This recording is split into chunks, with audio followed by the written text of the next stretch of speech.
IP-20N 2RU Introduction.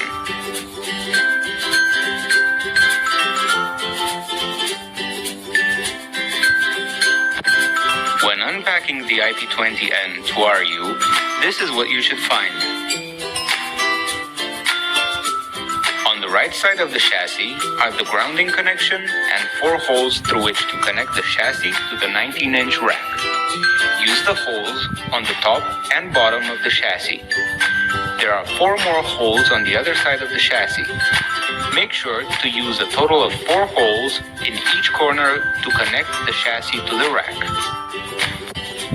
The PDC, or power distribution card, that comes with the IP-20N 2RU takes -40 volts DC with a toleration of -38 volts DC to -60 volts DC. Power redundancy can be achieved by using another PDC. This is slot number 2. The cards that can be used in this slot are RMCA, RMCB, Ethernet LIC, TDM LIC, and RICD. Slot number 1 is for the TCC, or Traffic Control Card. There are 4 types of TCC: TCCB, TCCB-MC, TCCB2, and TCCB2XGMC. The filter slot arrives by default without a filter. We recommend installing a filter at the sites that are in a dirty environment or where there are bugs that can get inside the device.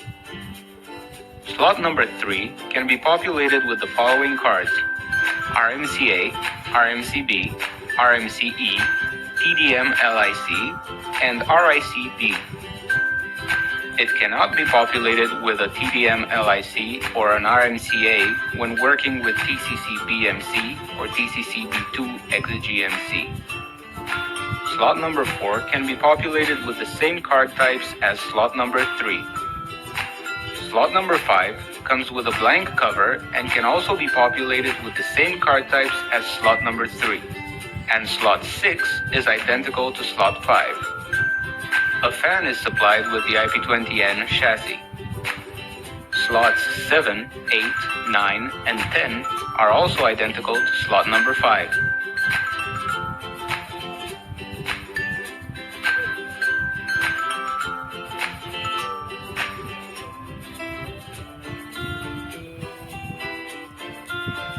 This is where the PDC for redundancy should be installed if used. This is slot number 12.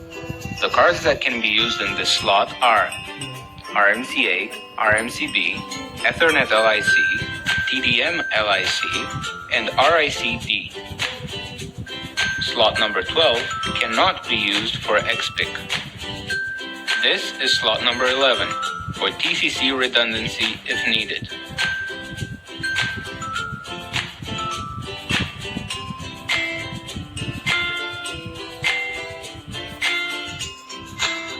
When inserting the TCC, the card should be inserted gently all the way in.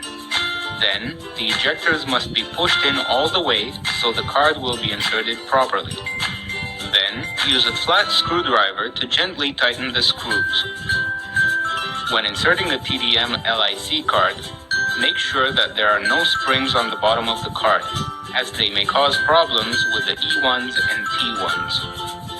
When you insert a card into slots 2 to 10 and 12 of the chassis, push the cards all the way in and then push the ejectors down. Then, use a flat screwdriver to gently tighten the screws.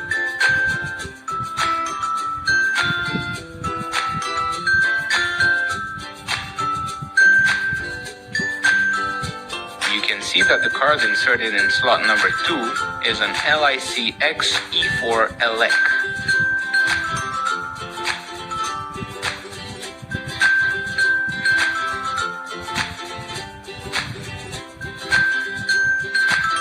To prevent the unit from overheating, make sure to close any open slots with a blank cover for a good fan functionality. Only 2 screws need to be used for a slot blank cover.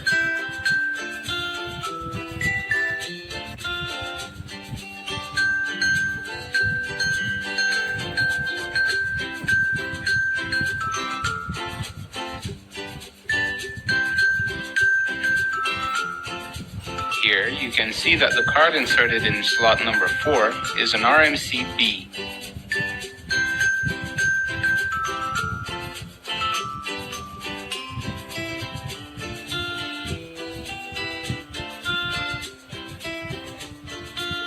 When using another TCC in slot number 11, make sure that the cards are identical and make sure to use a Y-splitter cable.